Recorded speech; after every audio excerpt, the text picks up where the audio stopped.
US-IRAN-GREENLAND geopolitical / WARCAST. Welcome. I am Malcolm Nance. I am the host of Black Man Spy, and I am giving you a view of the second most contested place on this planet. I've spent the last 2 days here, went to the protest, went to a defense of the Arctic conference, saw U.S. diplomats run away from the local people and give me an entirely new perspective since the temperatures are 40 degrees Fahrenheit, which is like 4 or 5 degrees Celsius. I've never been to such a hot Greenland. So, with that, thanks for coming. Good morning. I'm Malcolm Nance. I'm your host, and I am joined by Jacob Carsbo, my former compatriot from the Greenlandic Chalet of the Spies, which is down in Old Town, just out over there. I'm going to do a The walking view is tour. right here. The view is Walking right tour. here. That was actually beautiful, and we got incredible. You could lay in bed and look at the aurora borealis right over your head. Big green slivers. One time I was so tired, I was like, "Yeah, okay, aurora, thanks." And rolled over and went back to bed. And also, I'm sorry, Danish intelligence officer extraordinaire, Middle East expert, and Greenland expert now. And Wajeeh, the gay lion, reporting from Minneapolis, Minnesota. Hey, Waj, how are you doing? How's your health? I'm good. I'm good. Recovering slowly but surely. Sore, but Oh, that's just that's just the name of the game. Recovering from surgery. good. Well, take it easy, but we need your insights today. Somebody from Melbourne, Australia, in winter. It's starting winter in Australia because the world's topsy-turvy. Sends his hellos.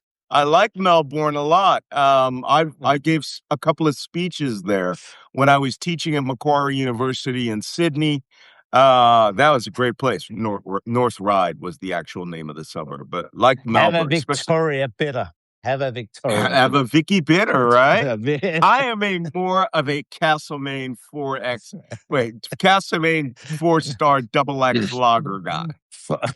only because it has Queensland.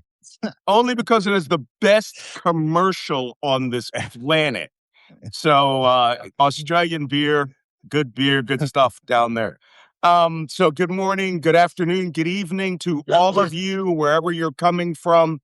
And I am still in Greenland. I will be in Greenland till next Monday evening. I'm going to do more contact with the populace. I'm going to try to meet the prime minister finally. You might recall in my last trip here, we met the foreign minister. What's her name? Vivian Mossfelt. And now, through the hookup of friends, I'm trying to get 2 minutes, 3 minutes with the prime minister and ask him, what did Jeff Landry say to you, really? So we'll see about that. And I am on the hunt for a man by the name of Charles Stanley, the 82-year-old pro-Trump guy who is still here in Greenland. Somebody sent him some donation money, and he was a guy living on the edge of poverty with a $2,000 Social Security check from Las Vegas. Yeah.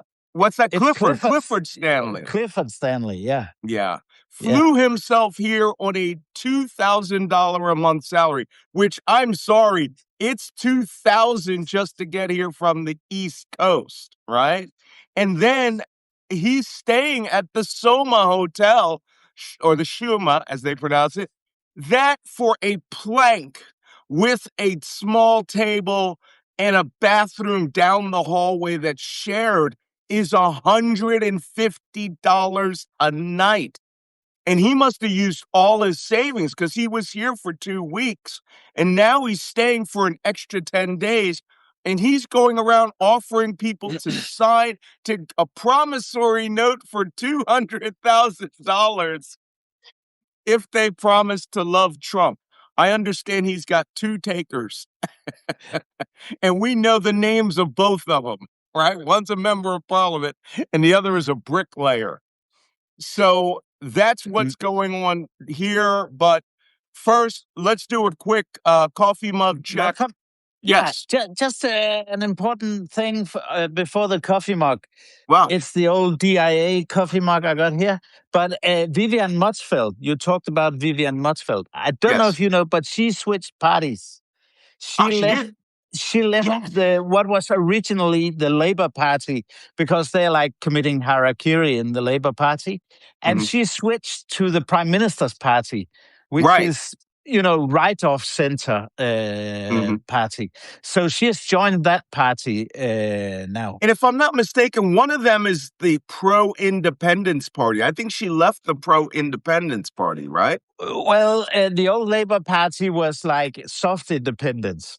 But Ah, now, you have more like, there's a lot of switching to the right of center. And then on the far left, you have the independence. That I is see. also, that Trump is also cozying up to, even though they are radical left lunatics in his lingo, which we all are, I That's suppose. crazy. But So it's a bit of a crazy bedfellows, strange bedfellows. Trump did all this, Yeah. right? Practically destroying the bid for independence because they understand that being close to Denmark is a positive thing for them. Oh my God. Well, if I see her on the street, which is about 99% probable this weekend, Greenland is this big. As I show you, I'm going to flip the camera around to show you downtown again. Nuuk is this big. Yeah, oh, you're right. Greenland's super big. Greenland's this big, but Nuuk is tiny. And I'm going to give you this tour again. This gray building off to the right that my pointer is right under, that's the entire new building. Most of that building is the new U.S. consulate for a staff of four people. And as I understand it, 2 of those staff are local, so they're not staying there. This is absolutely insane. This entire second floor is big enough to use as a ballroom. So we are now referring to this building in 2 ways. One, the future American occupation headquarters, and the other is the Arctic Ballroom.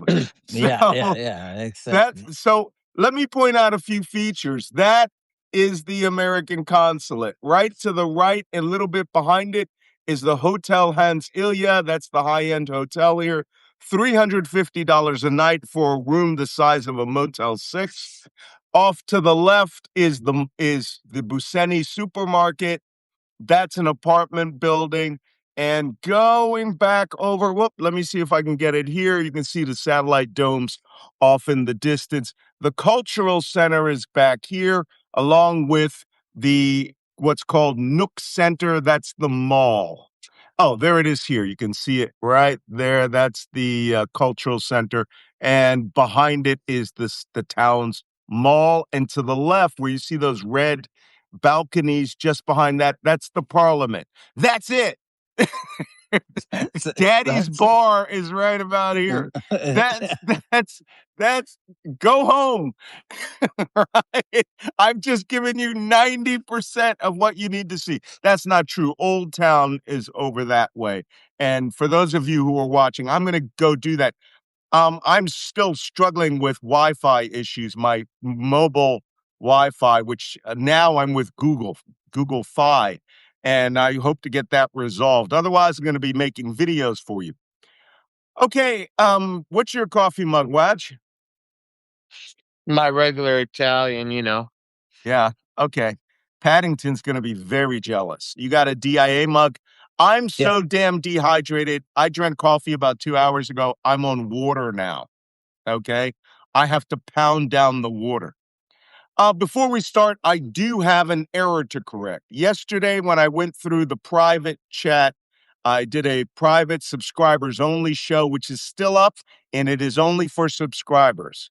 about 30 minutes where I personally describe the protest and show you some of the exclusive footage there. I did put out a post today, which is also for private subscribers, but you can get a one-time pass to watch that and watch the videos of the protests, including everyone turn their back on the consulate and do a minute of silence. And who's the only dumbass talking? Me. So incredible. But also this speech by the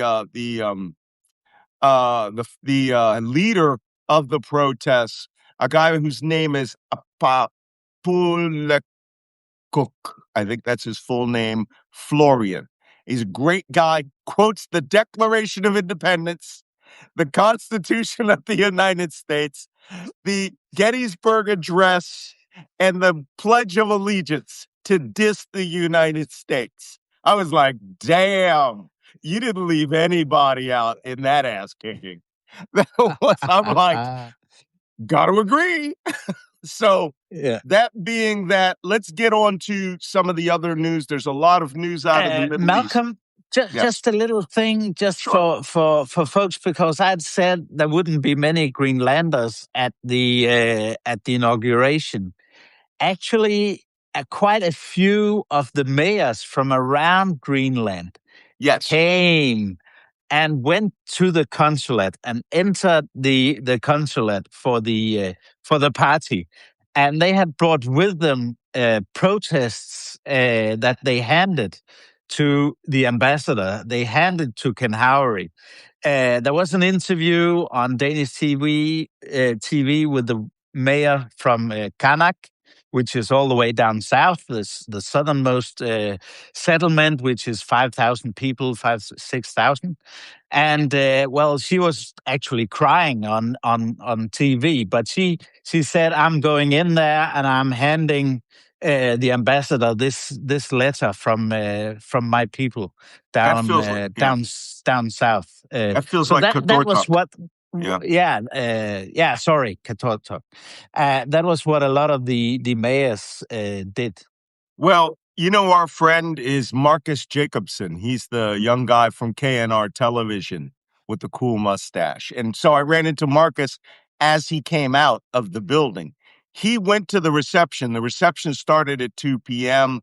and he went and he did an interview with Ken Howery, who he's called extremely slippery, would not answer any question about anything. They obviously have a school they go to because everyone said the exact same words.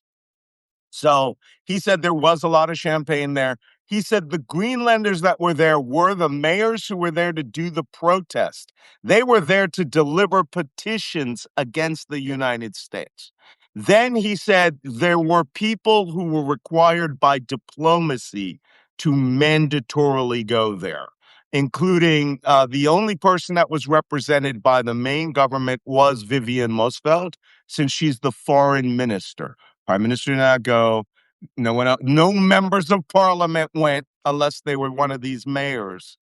And the mandatory people that were there was General Anderson, our friend Soren Anderson, and the head of his naval command was also there as an attaché, and a couple of Danish diplomats and a couple of, I think, the British ambassador to Denmark was here for the defense conference and the future Greenland conference.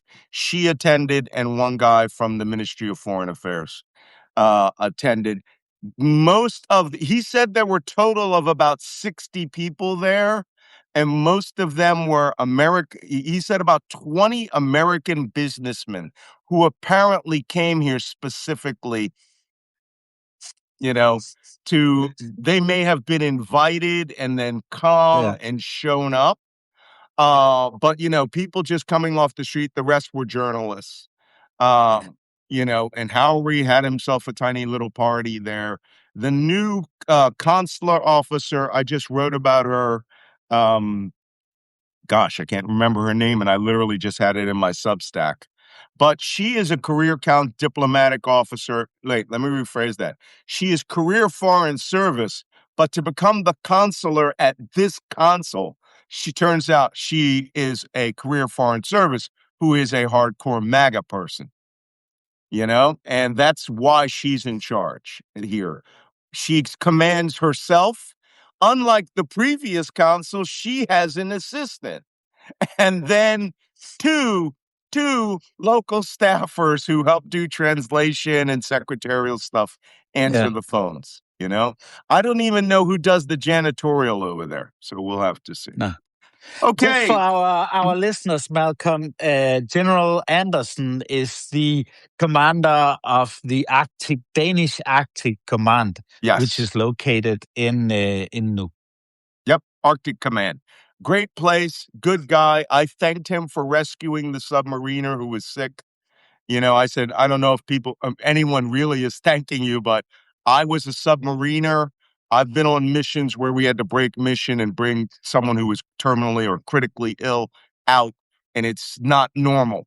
It is not normal at all. And it's less normal to fly a helicopter over there, winch down a pararescue man, put your guy in a stretcher, helo him up, and then winch up the pararescue man. And let me tell you something, within maybe 3 minutes of that happening, normally our submarines are gone. They're right underwater.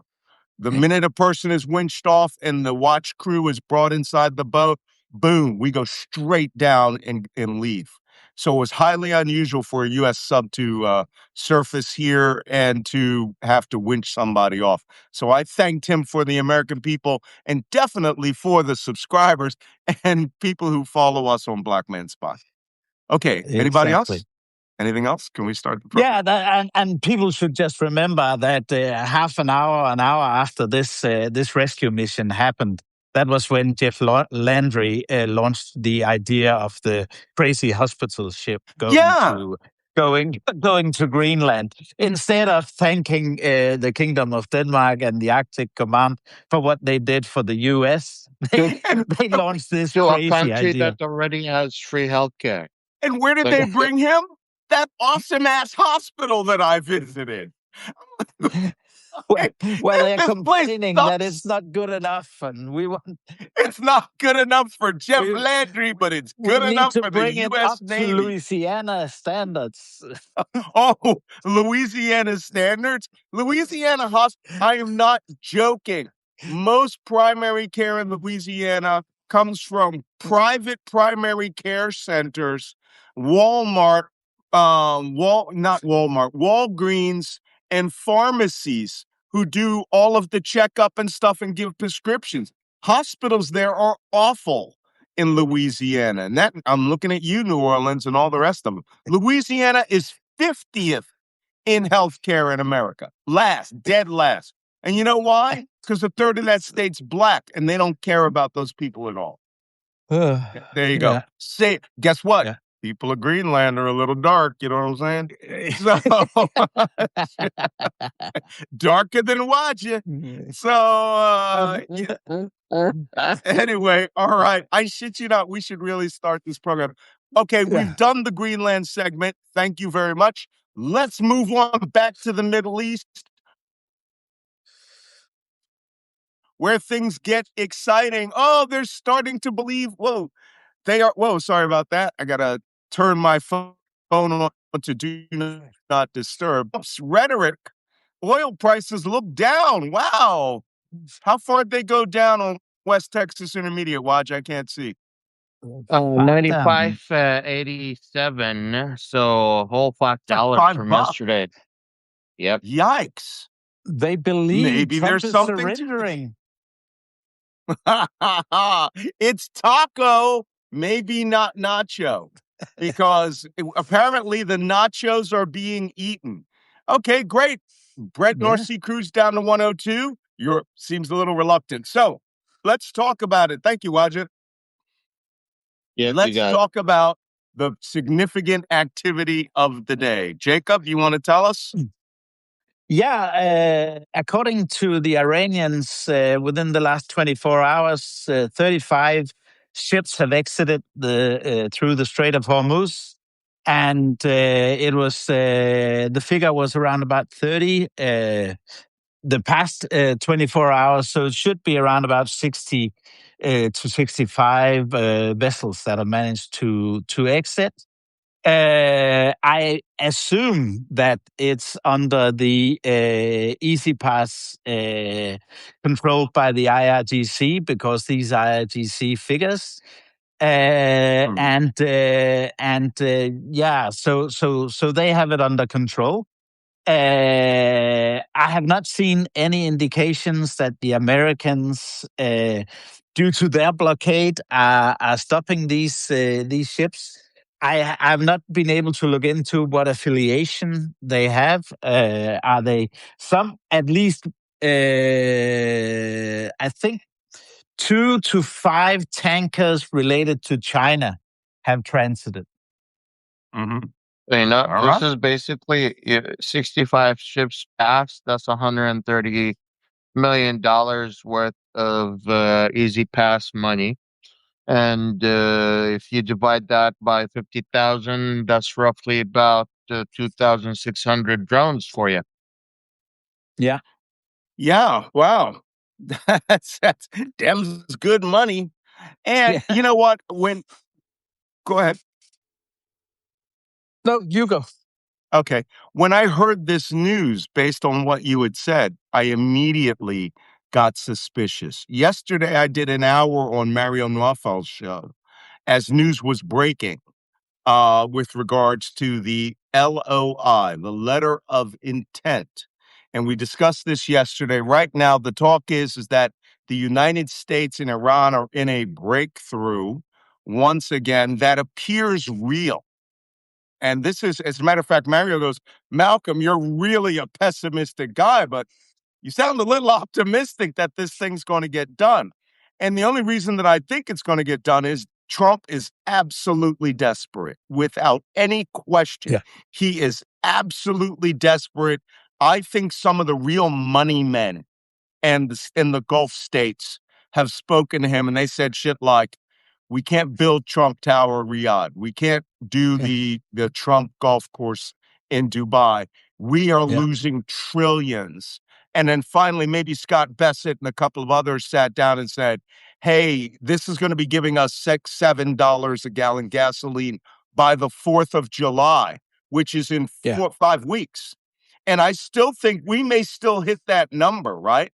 $5, $6 gasoline, because if all the pumps open today, it's going to take 3 to 6 months to get up to capacity. Yeah. And that's if every tanker goes by. So I believe that with the letter of intent, I think that the Iranians are going to give him a win. And I think that win will be, they will open the Strait of Hormuz. But they're going to do it. They're going to keep the main channel closed. They're going to say, oh, you got to use Easy Pass. There's mines down there. Multipass. And while you're going by, we're just going to do, license plate billing. Which is, as you go by a small boat with a notepad, it's going to write down your name. And they're going to cross-check it against AIS, and they're going to send you a $2 billion bill payable by Trump coin crypto, or you won't be allowed back in next time. Now, the reason that I believe this is really happening, one of the things that I said to Mario was, I said, Mario, if the Gulf states are really pushing this, which I believe they are, because they can't take much more, then you're going to see that even the UAE. You're going to see the Omanis suddenly start feeling like, $80 billion a year in fees, right, is sweet money. Sweet. 3, 2, 1. This morning, Oman announces it's starting talks with the Iranians to start the multi-pass payment scheme, and they will split the money. You might recall it was about 6 weeks ago, Oman was like, oh, no, we're not going to do that. $80 billion free dollars a year? You're going to do it. What? So Saudi Arabia has already started their own talks with the Iranians. The Qataris have started their own talks with the Iranians. Mhm. The United Arab Emirates joined the Qataris and the Saudis and the Omanis, asking Trump not continuing with this war. The most hawkish of them all countries, the country that has been going, yes, was going to destroy anything and everything in the UAE, is going, and Iran is going, okay, maybe it's time to slow down. Maybe it's time to revise all of our security plans. Yes, maybe this war is a horrible idea. Let's look out for an Mhm. off ramp. Mm. That's the actual situation on the ground. That's what my contacts are telling me. That is yeah. That's literally what my contacts are telling me. And the Qataris are also now joining the mediation efforts along with the Pakistanis Mhm. between Yes, yeah. And you know what that means? That that I know what means that means. I think I'm pretty sure what that means is that the Iranian demand. Now, the letter of intent has, I believe, 4 parts. It's going to be like 3 paragraphs, right? It's going to, one, the first paragraph is going to be an assertion that the signing of that document ends the war, quote unquote, cessation and end of all hostilities. on all Donald Trump fronts. absolutely needs that, needs Mm. it. And of course, oil will go down to $75 a barrel. Yeah. Futures will go down $75 a futures. barrel. Maybe it'll drop $10 a barrel, but it means the war is officially over. That the second component of it means component of it is free navigation in the Strait of Hormuz, which the Iranians will tie to. The U.S. Navy will leave and the blockade ends, because you can't Yeah. have Mhm. multipass open if the U.S. Navy's still out there being selective. So Yeah. those are two things. Trump will declare absolute victory and walk away from this, and he'll go, the U.S. Navy has done its job. Thank you, sailors and Marines. The No guys, can I point nukes. something out to you? Guys on the Tripoli haven't seen a port since January. Yeah. Okay. They want to go to Karachi, Pakistan right away to drink themselves blind. So, so that will be the end of the blockade, and the Strait of Hormuz will go to the license plate billing. Yeah, Jacob. And I suspect, I've not seen anything concrete on this, but I suspect the Iranian play will be, now that they are talking to the Saudis, to the Emiratis, to the Bahrainis, to the Qataris, will be okay, there will be freedom of navigation, we will bill, and we will share a bit of war reparations with you. That's point number 3. Point Yeah. number 3 in the document is that there will be discussion, the lifting of all sanctions gradually on the basis of the Strait of Hormuz opening. You are correct. Each one of those private little negotiations that's going on, they're negotiating how much they got to pay up. Yeah. And they're going to say, and you know how they'll do it, Wajeeh, you'll understand this. They will do it and claim that it's fucking zakat, right? Yeah. Yeah. Charity. And that the poor war widows, the parents of Minab school, and we will give a $1 billion to the Yeah. international committee, or let me rephrase that, $100 million to the International Committee of the Red Crescent, dot, Yeah. dot, dot, Dot. and $5 billion in cash to the Saudi government. We are going to lift all sanctions. You can transfer all your money tomorrow morning. $20 Yeah. billion. Like that. Yes, Wajeeh. I have only one big flaw in this whole thing. Okay, what's the flaw in the ointment?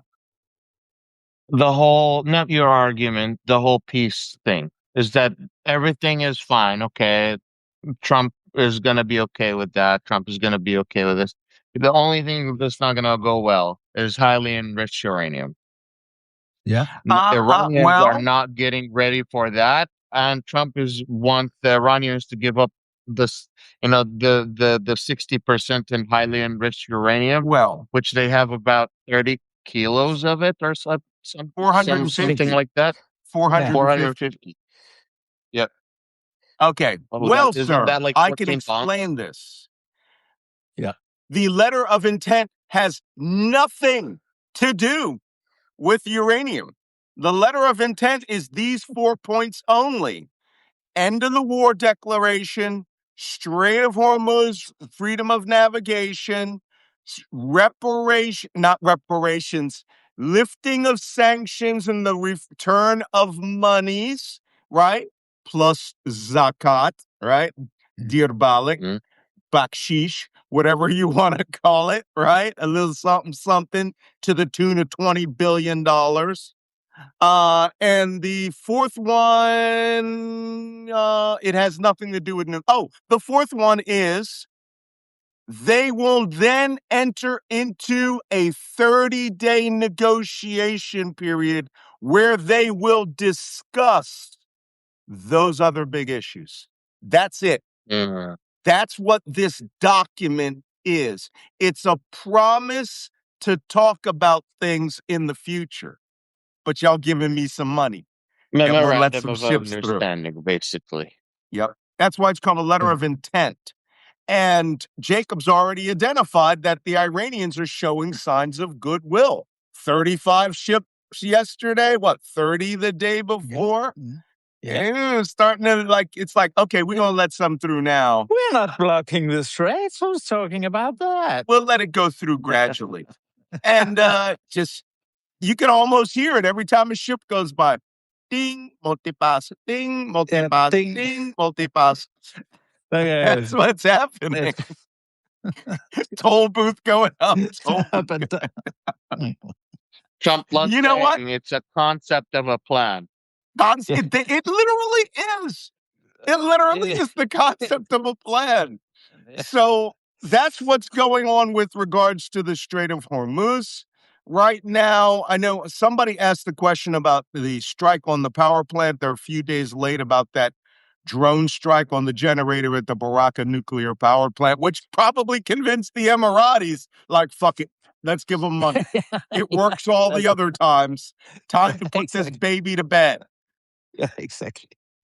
Yeah. It's Let's terrible. just not hit any nuclear power plants. And what is actually happening is Trump is figuring out, how low he has to go, and how to swallow that humiliation, and then he'll turn it into, I'm winning, I won the war, we've I'm obliterated. shitting you not. The minute he signs this, the minute this is announced, right, he's going to say these words. Somebody write this down. Oh, it's videotaped. Don't worry, I got it. The United States has won an overwhelming victory over Iran. We have struck 15,000 targets. Their forces are decimated. And this is what comes next. We have forced Iran to open the Strait of Hormuz, to bring back normal traffic everywhere. ... We won.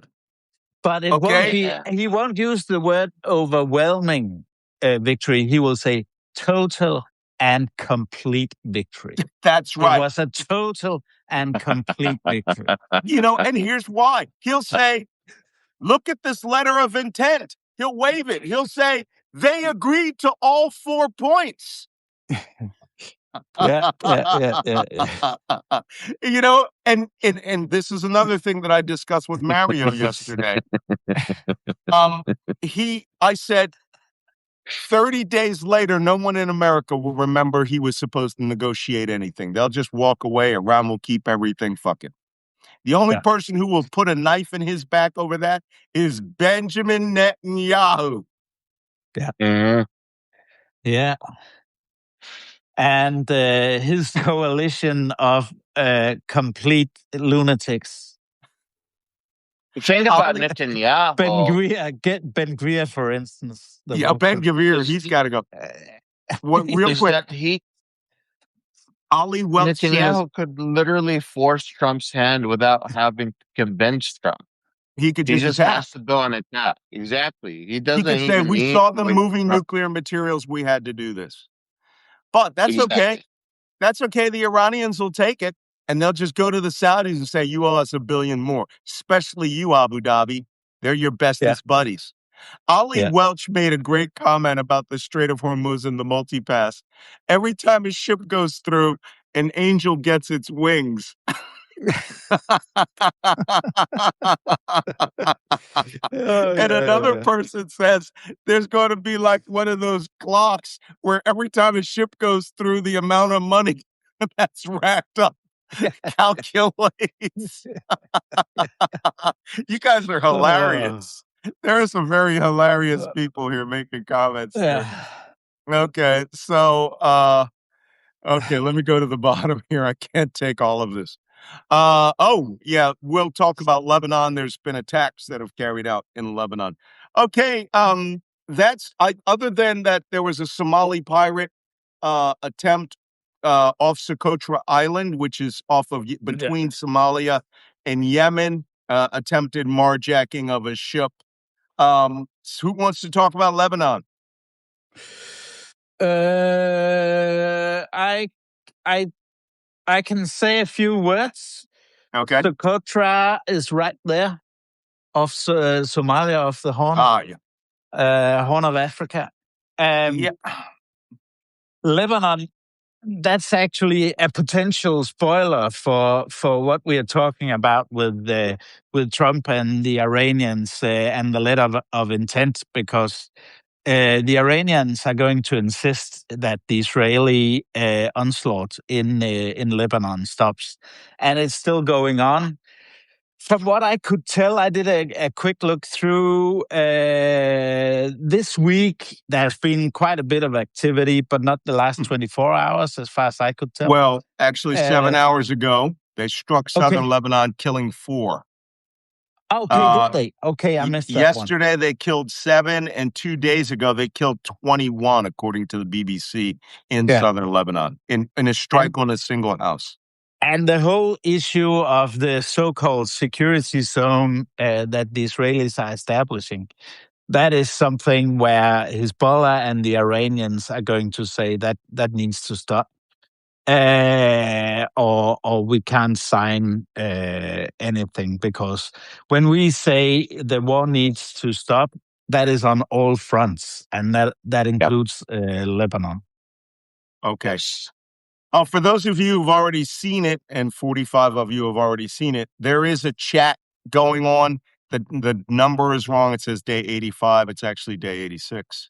And according to our very flawed count, we might be off by 3 days, but this show's been going on for 86 days. I can't keep track. The war is just freaking crazy. No one wants the letter of intent signed more than us 3, so that we can say we're taking 72 hours off. Exactly. We're all going on a massage, a Swedish massage spa. And liquor tour, and we'll be back in after a long weekend. We, literally have not had a day off. The one day we did take off, they blasted the shit out of everything. So we've learned not to take days off. Exactly. All right. Can I ask you a question from an intelligence perspective about the side topic? Yeah. By all means. The flotilla. I know it has nothing to do with the current conflict between Iran and the United States and Israel, but there has been, people from more than 30 countries involved, many of them European countries.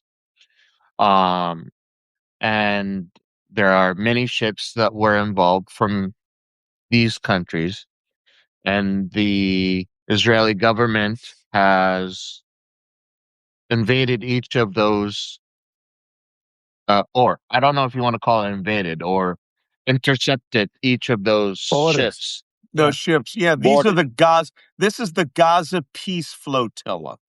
And it's a group of Yes. ships that for the last year and a half have come down like every 6 months and attempted to penetrate Israeli waters and to reach Gaza. And what was her name? Greta Thunberg was on one of them. Yes. And what the Israelis have gotten, I'm sorry to say, a little more hostile each time.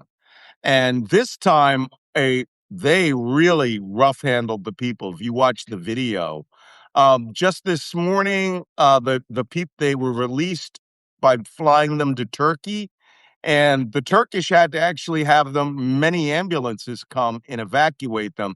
A lot of people were really beaten like they couldn't walk beaten. So they were also shackled, and Ben Gvir, as we mentioned yesterday, the right-wing minister, who this guy wants to literally ethnically cleanse Gaza and the West Bank. The West Bank, yeah. Right? Ethnically cleanse. If he had his way, he would kill every Palestinian in the world. He was the guy who walked through while they were people were getting beaten, going, "Welcome to hell." Yeah. I mean, okay. Yeah. I wish the Israelis would do something about this. They really got to vote these people out. The terrible thing is now the European countries obviously are condemning Ben Gvir and the Israeli government for this.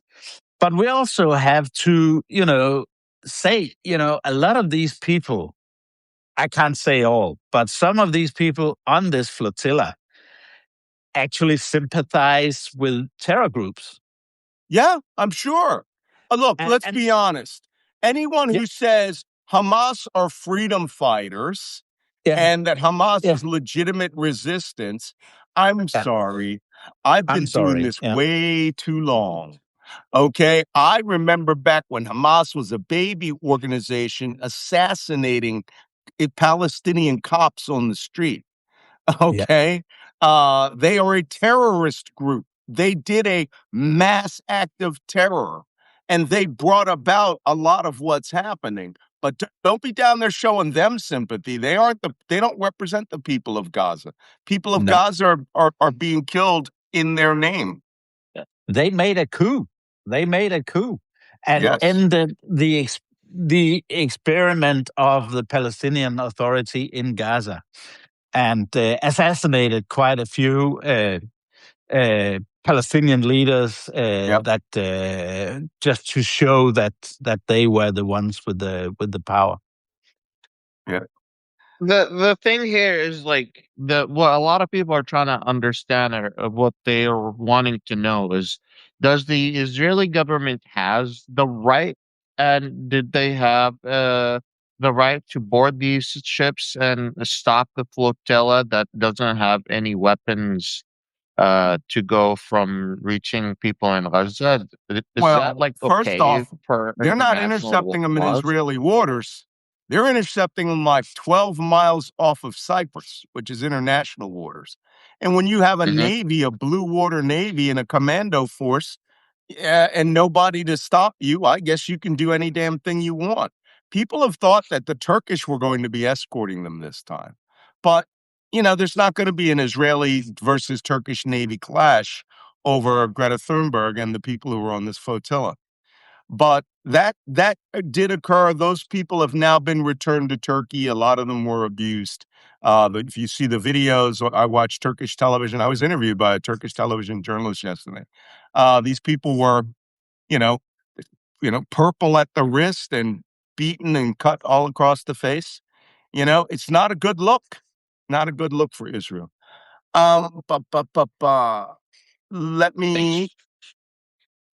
Let me move us on to questions, gentlemen, because we are at the 47-minute part.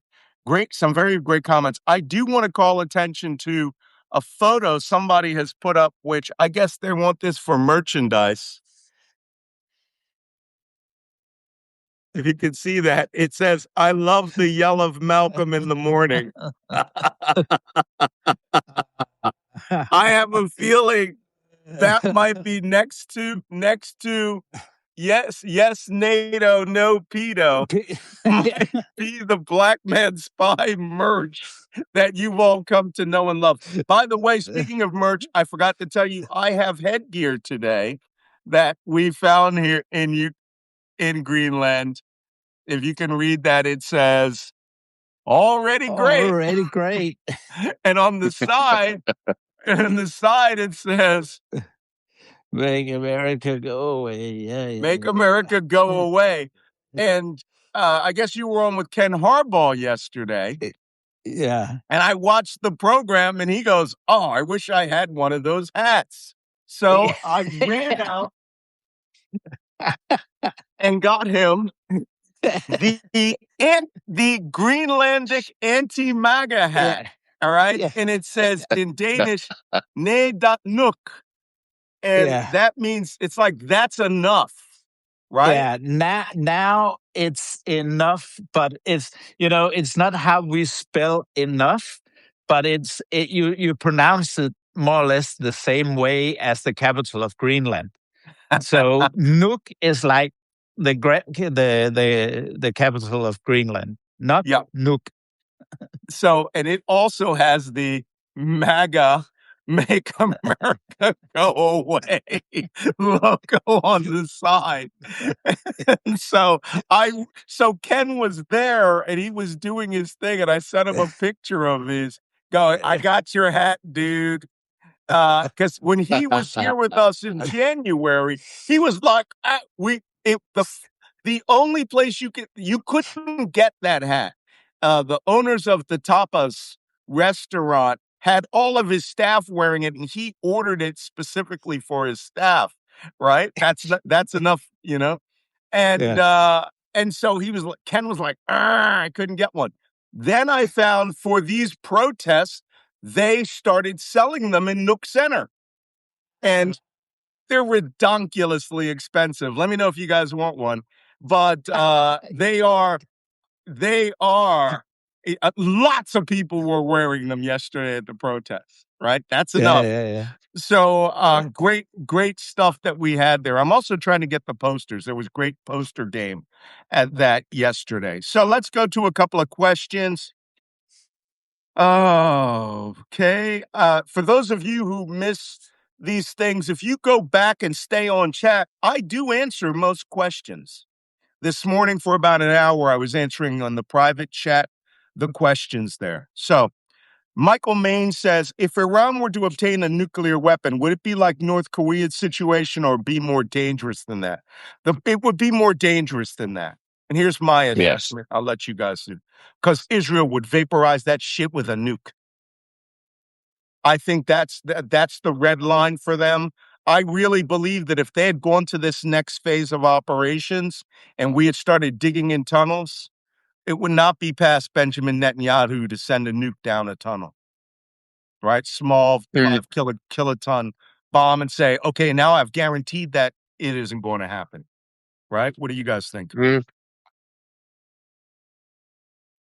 think the whole Muslim world would uproar if that happened.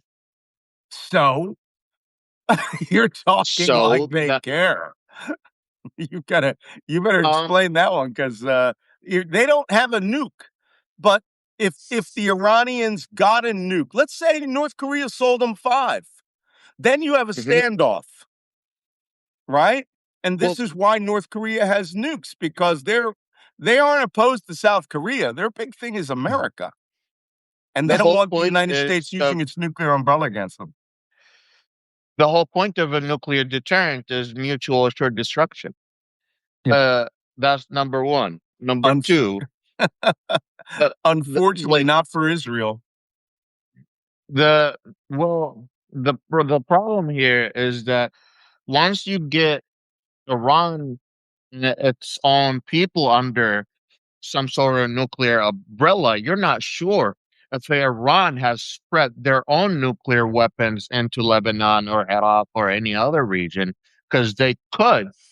Just they need to have their own proxies move trucks around and label these trucks some sort of fruits and vegetables and build it somewhere else inside of Lebanon or build it inside of Iraq. And that way, you have multiple locations that are hosting these weapons, and then they can make an attack on Israel. And that's how they would make a nuclear deterrent against Israel, is by having it at more than one location. Mhm. If if Israel attacks Iran with a nuclear weapon, they are going to be uniting the Shi'is and the Sunnis for the first time in Islamic history. It would have to be a global jihad. And that's what I'm Yeah. trying to tell you. Oh, okay. You know what? Yeah. This subject is so crazy. I worked Yeah. around, I worked in a nuclear command post. I don't even like talking about them because No. you're in crazy town when you start Yeah. talking about viability of this stuff. No Yeah. one should be wanting them. Nobody should be pushing them. That's okay. Somebody came up with a great merch idea. Here is a new picture. I like this one. It's the Malcolm Nance multipass. Yeah. Yeah. You guys are too clever. But send your ideas. Send your ideas in. They may make it onto a t-shirt. How many Speaking of merch, I dropped my merch 2 days ago. If you guys want some, just I go to my saw? page. Okay, Derek M, thank you for that. Smithsky says, how many days until the Cuba Warcast Day 1 podcast? Not long. As soon as the letter of intent, the concept of a plan is signed, then Oh yeah, they'll be going to the next war. Okay, the funny thing is when I do some of these other podcasts, I get people who say, how is it that you're an expert in everything? I am not an expert in everything. I'm an expert in a lot of things, but not everything. But one of the things that I do know is that one, I have been speaking Spanish since age 8. So, two, I took the test to qualify as a military Spanish linguist. And a lot of that test was Cuban broadcast. So I know a little something about it. And two, I know where rum is made and cigars are made. So I'm just as qualified as the next guy. But intelligence is intelligence. When we see trends in activities, I don't care where it is. I can look at Venezuela, and if you give me the order of battle of their armed forces and the locations of their base, and I can start watching their daily activity, Iran, Venezuela, the only difference is the language, right? yeah, And the culture. Same with Cuba. Cuba is a known entity. It's a known entity. And now that we've forced the USS Nimitz not to retire this year, it was supposed to go to dry dock and they were supposed to start shutting down its reactors. It apparently is being left in the Caribbean as a lily pad, as a command vessel for a war against Cuba. So y'all need to think about that. Why is there a carrier that should have been shut down there? Because they need extra carriers. Granted, the Abraham Lincoln will probably go home after this. The George Herbert Walker Bush will stay in the region, probably off of Israel, to keep cool things down.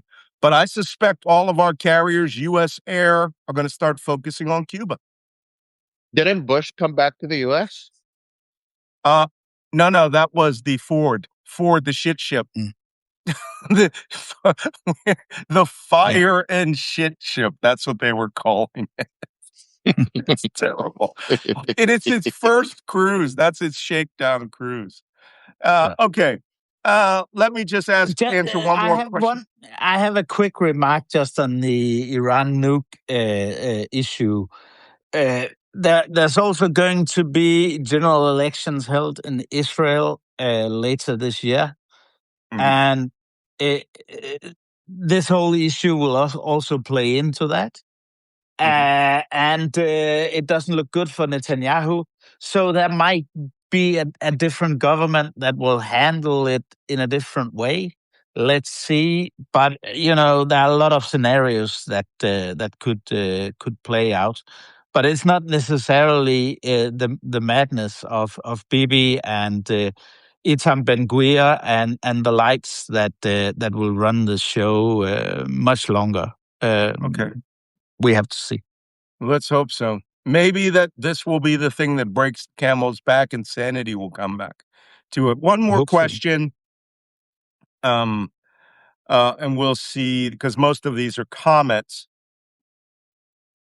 We say Israel needs to get rid of Ben Gvir for supporting torture treatment of flotilla people. But at the same time, Americans basically stand around and allow continued support of ICE to hurt people and keep people in inhumane conditions in prisons. I got to tell you right now, I was having a discussion with a senior person who works for a very, very senior ranking Democrat, and with Jim Clyburn, Congressman Jim Clyburn, one of the oldest ranking Democrats out there. ICE as an organization, one, not only needs to go away, but every individual needs to be assessed, and that they need to be sued by the Justice Department, prosecuted by the Justice Department. The rapes that have happened, we know there are rapes, right? There are women who have been in captivity for 6 months who are getting pregnant. All right. It's a prison system. The entire private prison system needs to be shut down. And every one of those officers needs to have their federal firearm authority taken away from them. And the reason for that is if you get out as a federal officer, you can carry a firearm for the rest of your life as a retired federal officer. Fuck that shit. No, you need to be stripped and demeaned and held to account. Then they should open civil suits to you by anyone who can be identified. And all watch section rosters need to be put out there with the real names of the officers and where they were at whatever time, so that shit can be checked by the cameras. And it's like, oh, you want to be a federal officer? Y'all got to be accountable, right? Take them to court, take their money, right? And don't give them any of this sweet slush fund. That's not going to happen. Last comments, guys. You want to go first, Jacob? Well, yeah, it's let's see what happens. I think to watch for this weekend is especially what will happen up inside Trump's head with regard to Iran and and the one page memoranda letter of intent and his humiliation as it is in a way. And I won't be able to be here tomorrow, but okay, yeah. All right. I have to start cooking for my daughter's birthday. Happy birthday. Yeah, Happy and Jacob's birthday. the big cook in the house. Yeah, I have to, tuna, and before that white asparagus. So we need to have some good stuff. Good. All right. What? Hey, what I want to say is that yes, I agree with you about what needs to happen with ICE. To every person of color who has betrayed the rest of us and has joined ICE to throw the rest of us under the bus, you're a betrayer. You have no respect to the rest of your community. This country is not looking so good at the moment. I came here for freedom of speech. Today or last night, we saw Stephen Colbert's last show. We're not afraid for Stephen Colbert as much as we're afraid for freedom of speech and the First Amendment of this country. Well, people weren't crying about him going away as much as they were crying about what has happened to our situation. This administration has been shutting down every person that's trying to speak truth to power. And by you showing up here trying to figure out what the truth is, by you showing up every day to understand the complexity of the Middle East and Europe and make sense of this whole conflict, you're making the correct decision. You're making the correct choices, because coming up this election, you are better informed. You can better educate your family and friends, and you can demand better decisions by your upcoming leaders. Please like, subscribe, and share. Please do not stop getting informed and educated. It is now the time for you to take action. If you can call your senator or representative, do it right now. If you can nominate someone that you think can make a difference, do it right now. If you can run for office in the future because you think you could do a better job from someone else, do it. Because that is your way of doing checks and balances in a democracy. Yep. We came and ran away from Saudi Arabia so we can at least collect signatures and run and look at people go to election, because that by itself for me could have meant a death sentence in the kingdom. And now that could mean that it could go away forever for you. And we see how we see some state doing gerrymandering and other stuff. This is your chance. This is your chance. Well, thank you everybody for attending this episode. If you're watching this on YouTube, come watch the live program on Substack at malcolmnance.substack.com.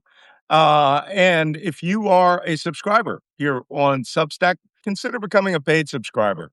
I would appreciate it. There's lots of exclusive stuff we did yesterday. The article that's up today is for paid subscribers to watch all the details of the protests and to watch the speech that was given at the end. Maybe in a week or so, we might release that. But there are benefits to that. So thank you. Subscribe to Jacob, subscribe to Wajeeh, and we will see you tomorrow morning. Bye-bye. See y'all. See ya.